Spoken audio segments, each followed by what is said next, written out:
Tiếp tục với những câu chuyện kinh dị mà tôi sẽ kể. Về câu chuyện kinh dị lần này là một câu chuyện về chuyến xe buýt vào 12 giờ đêm. Tôi là một tài xế xe buýt cho một hãng xe không mấy lớn. Ca lái xe của tôi sẽ hoạt động vào ban đêm, chủ yếu từ 7 giờ tối cho đến 3 giờ sáng. Nhưng có một đêm khi tôi vẫn lái xe như bao đêm khác, tôi đã thấy những thứ ở trên đường mà đáng lẽ thứ đó không thuộc về thế giới này. Được rồi, giờ ta hãy bắt đầu vào đêm lái xe đầy kinh hoàng của tôi. Câu chuyện kinh dị, chuyến xe buýt lúc 12 giờ đêm. Đêm nay là một đêm trời lạnh. Ngay lúc này, tôi đang có mặt tại hãng xe buýt để nói chuyện với người quản lý rằng tôi sẽ là tài xế lái xe vào đêm này. Phải nói rằng hãng xe buýt tôi đang làm khi về đêm, bối cảnh xung quanh vắng vẻ đến rợn người, trông như cả thế giới này chỉ còn mình tôi tồn tại vậy. Trước mắt tôi là một chiếc xe buýt màu trắng. Đây là loại xe buýt công cộng, nên loại xe buýt này sẽ chạy theo lộ trình cố định và đón trả khách tại các trạm xe buýt ven đường. Mất vài phút tôi đã thích nghi với cái lạnh và sự tĩnh lặng của màn đêm. Giờ thì đã đến lúc bắt đầu cho ca lái xe của tôi. Có thể nói rằng từ hãng và chạy đến các trạm xe là một quãng đường không mấy gần, vì vậy không thể nào tránh khỏi về việc tôi bị cơn buồn ngủ tra tấn. Nhưng đêm nay thì không. Tôi có một cảm giác rất kỳ lạ vào thời điểm này. Kể cả đầu óc tôi đang cực kỳ tỉnh táo, khác lạ hơn những đêm trước tôi lái xe. Từ trong hãng chạy được một đoạn ngắn sẽ có một trạm xe buýt gần nhất và có hai người khách đang đứng đợi bắt xe buýt, một nam thanh niên trẻ và một người có cái đầu như một quả trứng, thật kỳ dị. Mặc dù người khách có quả trứng trên đầu trông không được bình thường, nhưng tôi đã quá quen với những người khách yêu thích nghệ thuật hóa trang nên không thể không cho họ lên xe chỉ vì họ hóa trang không giống con người. Được rồi, nam thanh niên trẻ sẽ là vị khách đầu tiên của tôi. Sau khi họ đã thanh toán tiền xe buýt, tôi sẽ in cho họ một tấm vé và đưa cho họ. Đây là quá trình soát vé mà hầu hết các xe buýt hiện nay đều sử dụng cách này để thu phí khách. Sau khi hai người khách đã ổn định chỗ ngồi, tôi lại nổ máy xe và tiếp tục chạy đến trạm xe kế tiếp.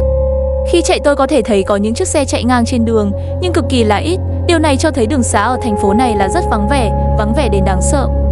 Chạy thêm được vài trăm mét tôi lại đến trạm xe buýt kế tiếp, còn về khách đang đợi bắt xe là một người lính hoàng gia. Tôi nghĩ giờ khá là trễ, thế quái nào tại sao có lính hoàng gia ở con đường hẻo lánh này, và người lính này dường như khá khó tính, anh ta khi lên xe vẫn không nói một câu nào với tôi.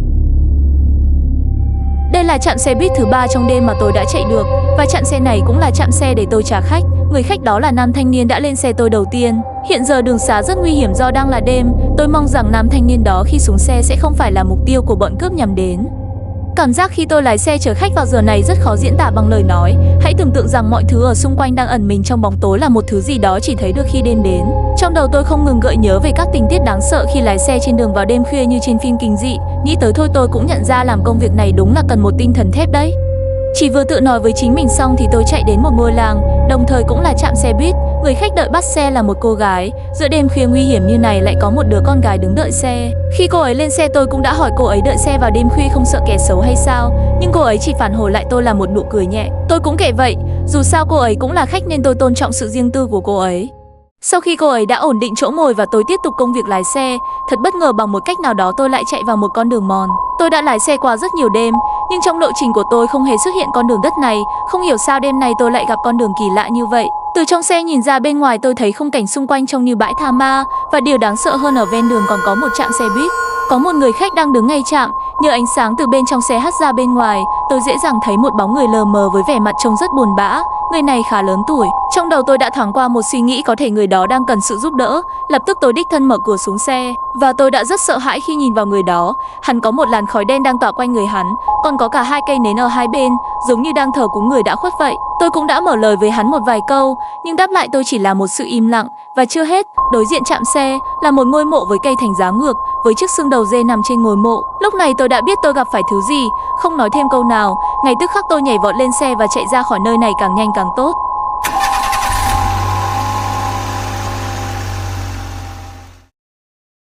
May thay nhờ sự nỗ lực không ngừng nghỉ, tôi đã tìm ra được lối ra con đường mòn. Giờ tâm trí tôi vẫn còn nhớ rất rõ về chuyện đáng sợ ban nãy, nhưng tôi đã lái xe quay lại được con đường trong thành phố, nên cảm giác tĩnh lặng từ thành phố khi về đêm cũng không đáng sợ bằng cảm giác ở trong con đường đất lúc nãy. Phút chốc sau tôi đã chạy đến trạm xe tiếp theo. Người khách cô gái sẽ xuống xe từ trạm này. Giờ trên xe chỉ còn hai người khách, có lẽ trạm xe kế tiếp sẽ là nơi tôi trả hai người khách đó.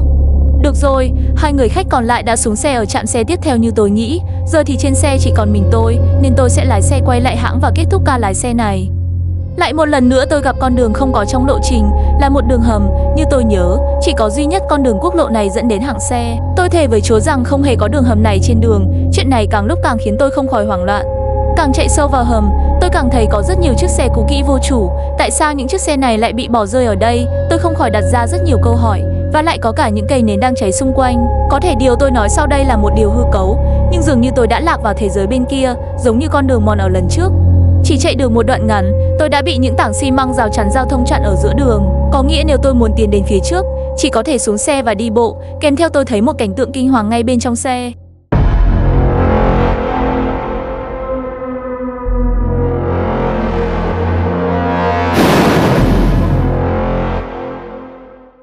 Lạy Chúa tôi vừa thấy có rất nhiều con rối ngồi ngay trên xe, nhưng khi tôi dụi mắt thì nó đã biến mất. Điều này vượt quá sức chịu đựng của tôi. Có lẽ cảnh tượng kinh hoàng vừa rồi tôi sẽ nhớ đến suốt đời.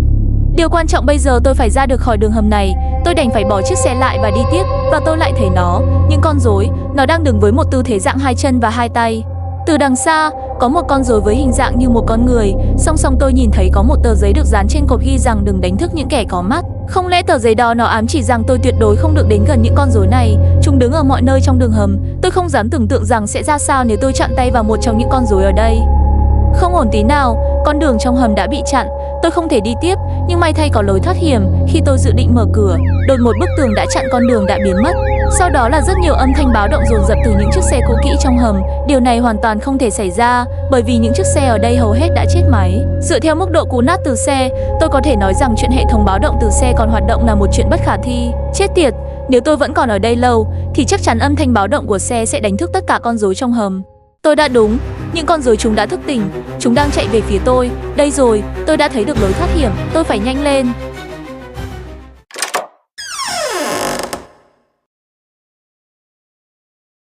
Tạ ơn trời, tôi đã thoát được bọn chúng. Nhưng khoan đã, tôi đang ở đâu đây?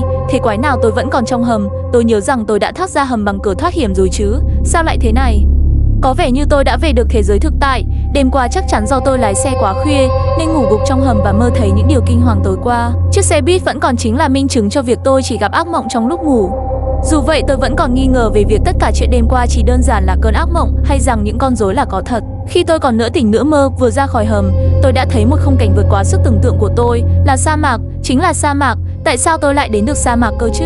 Tôi cam đoan rằng ngay lúc này đầu óc tôi đang rất tỉnh táo. Tôi đang biết tôi đang thấy những gì, thật sự là sa mạc. Thành phố của tôi sống là một thành phố giữa biển, không thể nào tôi lại đến được nơi này. Nếu ai đó đang chơi khăm tôi, chắc chắn tôi sẽ cho người đó sống không bằng chết.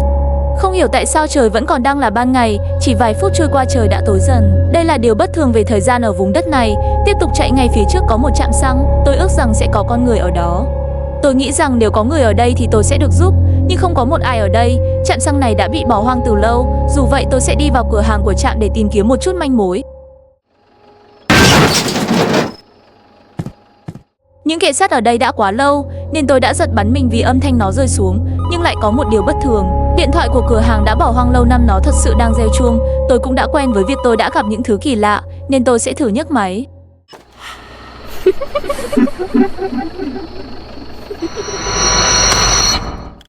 Tôi chỉ nghe một vài tiếng cười kỳ dị từ bên kia đầu dây và điện thoại đột nhiên bị thứ gì đó ném mạnh vào tường. Tôi phải ra khỏi đây nhanh. Khi tôi ra bên ngoài thì trời đã tối hoàn toàn. Tôi không biết làm sao để kết thúc cơn ác mộng này. Giờ tôi chỉ biết lái xe một cách vô thức, hy vọng gặp được một ai đó cứu giúp.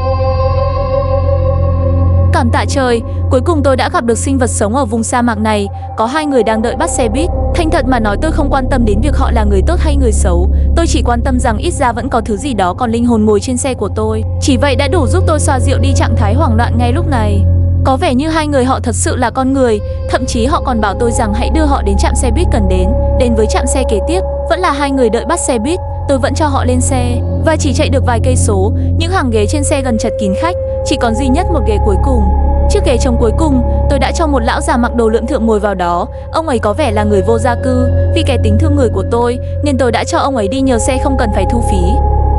Mất rất nhiều thì giờ tôi đã đưa tất cả người khách cần đến. Chỉ còn duy nhất một lão già không muốn xuống xe, trông như ông ấy muốn ở với tôi ngay trên chiếc xe buýt này. Và khi tôi chạy đến vòm đá tự nhiên, bỗng dưng lão già ấy chĩa súng vào gáy tôi. Hóa ra ông ấy là người trong nhóm cướp. Lão ấy bắt tôi phải chạy theo chỉ bảo của lão. Trên đường chạy, lão ấy liên tục thốt ra những câu nói đe dọa tôi. Nếu tôi không nghe theo chỉ dẫn của lão ấy sẽ cho tôi nát bét như một trái dưa hấu. Lão bắt tôi lái xe đến một nơi nào đó, chắc hẳn là khu của bọn cướp. Kế tiếp lão kêu tôi chạy thẳng vào trong. Tôi có thể thấy rất nhiều tên cướp đang canh gác ở nơi này. Sau cho cùng, lão đã cướp đi chiếc xe buýt của tôi. Hiện giờ tôi không biết phải làm gì tiếp theo. Nếu tôi không lầm, Bọn cướp ở đây chưa nhận ra sự hiện diện của tôi. Tình hình lúc này tôi không thể trốn thoát bằng lối vào chính. Tôi phải tìm được lối vào phụ phía sau khu này để tẩu thoát trước khi bọn cướp nhận thấy tôi. Rất may tôi có một dáng người nhỏ con, cân đối, kèm theo tôi được màn đêm che chở, nên nếu tôi cứ tiếp tục lén la lén lút, chắc chắn tôi sẽ thoát được khỏi đây. Đây rồi, tôi đã thấy được lối ra. Sau khi tôi ra khỏi nơi này, liệu rằng còn thứ gì chờ đợi tôi phía sau?